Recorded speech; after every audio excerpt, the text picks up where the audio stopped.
सो backup required होता है ताकि अगर हमारी मेन फाइल्स चली भी जाती है, डेटा लॉस हो जाता है, तो हम बैकअप से उसको रिट्रीव कर सकें, हम उसे वापस से ले सकें. So backup utility enables backing up of files, folders, databases और कंप्लीट डिस्क. हम बैकअप लेके रखें किसका? फाइल्स का, फोल्डर्स का, डेटाबेस का, या फिर पूरी हार्ड डिस्क का हम हमारे बैकअप लेके रखें. ये हमको किसके थ्रू हम करते हैं? किस यूटिलिटी के थ्रू? बैकअप यूटिलिटी के. ताकि अगर आपका सिस्टम फॉर्मेट भी हो तो हम बैकअप के थ्रू हमारा डेटा का लॉस ना हो सके और हम बैकअप के थ्रू हम डेटा को वापस ले सकें. Backups are taken so that data may be restored in case of data loss. Okay. Backup is a service provided by all operating systems. In standalone systems, backup may be taken in the same or different drive. ठीक है. Backup जो होता है आप same भी ले सकते हो ड्राइव के अंदर या डिफरेंट ड्राइव में भी ले सकते हो. In case of network systems, backups may be done on backup servers. अगर आप नेटवर्क पे आपका सिस्टम है, मतलब आपने 10-12 कंप्यूटर भी अगर सपोज या ज़्यादा आपने कंप्यूटर्स कनेक्ट कर रखे हैं, तो जो उनका बैकअप होता है वो कहाँ लिया जाएगा? सर्वर के ऊपर. अब ये जो क्वेश्चन मैंने आएगा आपको दिया है एज एन असाइनमेंट, आप ये मुझे बताएंगे करके.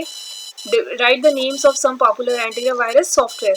आपको कुछ पॉपुलर एंटीवायरस सॉफ्टवेयर के बारे में पता करना है कि कौन कौन से होते हैं और उनके नाम लिखना है. या तो आपको ये पता ही होगा और नहीं पता है तो आप इसको थोड़ा सा सर्च करो ताकि आपको और पता चलेगा कि अभी कौन कौन से एंटीवायरस हैं, इनका कौन सा वर्जन चल रहा है. ओके, सो ये आपको करना है. नेक्स्ट हमको पढ़ना है ऑपरेटिंग सिस्टम. ऑपरेटिंग सिस्टम क्या है? ऑपरेटिंग सिस्टम आपका सिस्टम सॉफ्टवेयर है. सिस्टम सॉफ्टवेयर हमने अभी पढ़ा था क्या होता है. System software works as an interface between user and computer hardware. Okay, so an operating system is a collection of software that manages computer hardware resources and provides common services for computer programs. Okay, operating system क्या होता है? Collection है किसका? Software का. उन software का collection है operating system जो कि मैनेज करते हैं कंप्यूटर के हार्डवेयर रिसोर्सेज को और प्रोवाइड करते हैं कॉमन सर्विसेज किसके लिए? For computer programs. The operating system is a vital component of the system. It is a very important component of the system software in a computer system. अगर operating system नहीं है तो हम computer कैसे चलाएंगे? हम नहीं कर सकते. सबसे पहले कौन लोड होता है जब आप सिस्टम को बूट करते हो? तो हमने फर्स्ट चैप्टर में ही पढ़ा था कि जब आपका सिस्टम आप बूट करते हो, स्टार्ट करते हो, तो सबसे पहले मेमोरी में क्या आता है? आपका ऑपरेटिंग सिस्टम आता है. Okay, N operating system is an interface between a computer user and computer hardware. Okay, an operating system is a software which performs all the basic tasks like file management, memory management, process management, handling input and output, and controlling peripheral means what? Input output devices such as disk drives and printers. Some popular operating systems include कुछ important system है. Linux operating, Windows operating systems. Okay, VMS, OS 400, AIX, OS, etc. These are the some operating systems. Operating systems can be divided into three main types. कौन कौन से हो सकते हैं operating system को? हम 3 पार्ट्स में डिवाइड करते हैं. Single user operating system, multi user operating system, networking operating system. There are 3 types in which we can divide the operating system. कौन कौन से? Single user, multi user and networking operating system. Now we will see one by one कि ये हैं क्या. First देखिए, single user operating system. As the name implies, this operating system is design to manage the computer so that one user can effectively do one thing at a time. जैसे कि नाम से पता चलता है सिंगल यूजर ऑपरेटिंग सिस्टम मतलब कि क्या होगा? सिंगल यूजर होगा जो कि वर्क करेगा कंप्यूटर के अंदर. The palm operating system for palm handheld computers is a good example of a modern single user single task operating system. Now multi-user operating system, यहाँ क्या होंगे? एक से ज़्यादा यूज़र होंगे. A multi-user operating system allows many different users to take advantage of the computer resource simultaneously. मतलब one at a time एक से ज़्यादा यूज़र अगर ऑपरेटिंग सिस्टम को यूज़ करते हैं तो क्या वो ऐसा सिस्टम क्या कहलाएगा आपका? Multi-user operating system. The operating system must make sure that the requirements of the various users are balanced and that each of the programs they are using has sufficient and separate resources so that a problem with one user does not affect the entire community of users. ठीक है. Operating systems जो कि multi user को support करते हैं वो इस तरह से डिज़ाइन होना चाहिए कि अगर सपोज 10 लोग भी कनेक्ट हैं तो उनको ऐसा नहीं लगना चाहिए कि 10 कनेक्ट है, उनको यही लगना चाहिए कि एक सिंगल यूज़र ही सिस्टम को एक्सेस कर रहा है, ठीक है। तो मल्टी यूज़र ऑपरेटिंग सिस्टम इस तरह से डिज़ाइन होते हैं.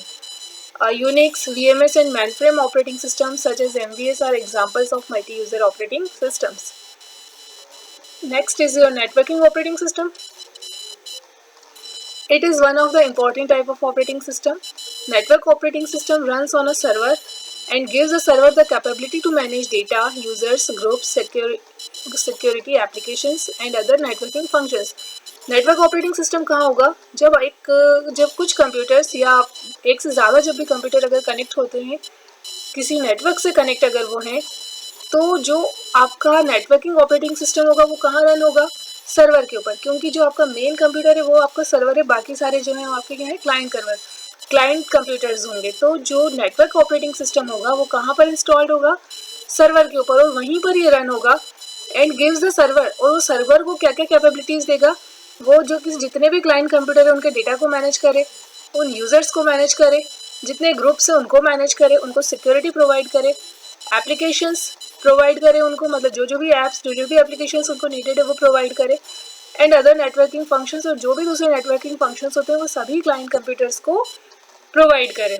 The basic purpose of the network operating system is to allow shared file and printer accessing among multiple computers in network. ठीक है, जो बेसिक पर्पस होता है नेटवर्क ऑपरेटिंग सिस्टम का वो क्या होता है कि जितने भी यूज़र हैं वो उनके बीच में क्या कर सकें? फाइल्स आपस में शेयर कर सकें, और प्रिंटर एक्सेस, जैसे अगर सपोज 10 कंप्यूटर कनेक्ट है किसी नेटवर्क से, ठीक है, और उनको प्रिंट देना है, तो वो सभी प्रिंटर को एक्सेस कर सके. प्रिंटर भी नेटवर्क से कनेक्टेड हो ताकि सारे कंप्यूटर जो हैं उसको एक्सेस कर सके, और वो सभी कंप्यूटर आपस में फाइल्स को भी शेयर कर सके. ठीक है, okay. So, typically a local area network जैसे कि LAN, a private network or two other networks.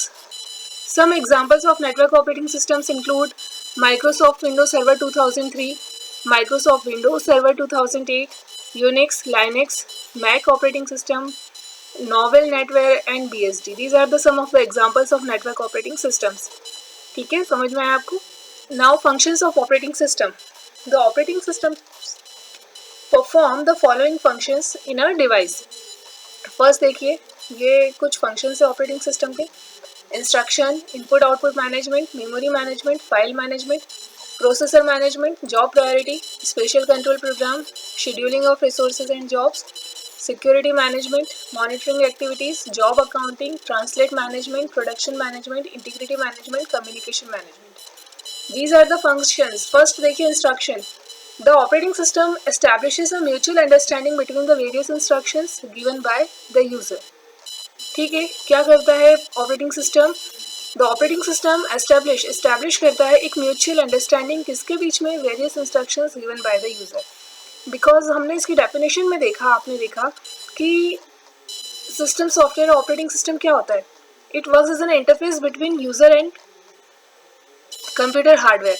तो ये क्या करेगा? एक म्यूचुअल कैसे काम करेगा? ये इंटरफेस कैसे रहेगा? तो ये कि म्यूचुअल अंडरस्टैंडिंग का बनाएगा किसके बीच में? Between the various instructions. कौन देगा इंस्ट्रक्शन? जो यूज़र है वो, गिवन बाय द यूज़र. और किसको दिए जा रहे हैं इंस्ट्रक्शन? कंप्यूटर हार्डवेयर को. तो उन दोनों के बीच में क्या होनी चाहिए? एक म्यूचुअल अंडरस्टैंडिंग होना चाहिए. ऐसा प्रोग्राम डिज़ाइन किया जाता है. अगला देखिए input output management.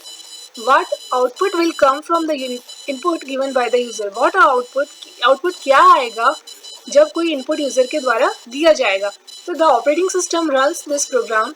This management involves coordinating various input and output devices. It assigns the function of those devices where one or more applications are executed. Next is memory management. The operating system handles the responsibility of storing any data, system programs and user programs in memory. This function of the operating system is called memory management. File management. The operating system is helpful in making changes in the stored files and in replacing them. It also plays an important role in transferring various files to a device. Next, processor management. The processor is the execution of a program that accomplishes the specified work in that program. It can be defined as an execution unit where a program runs.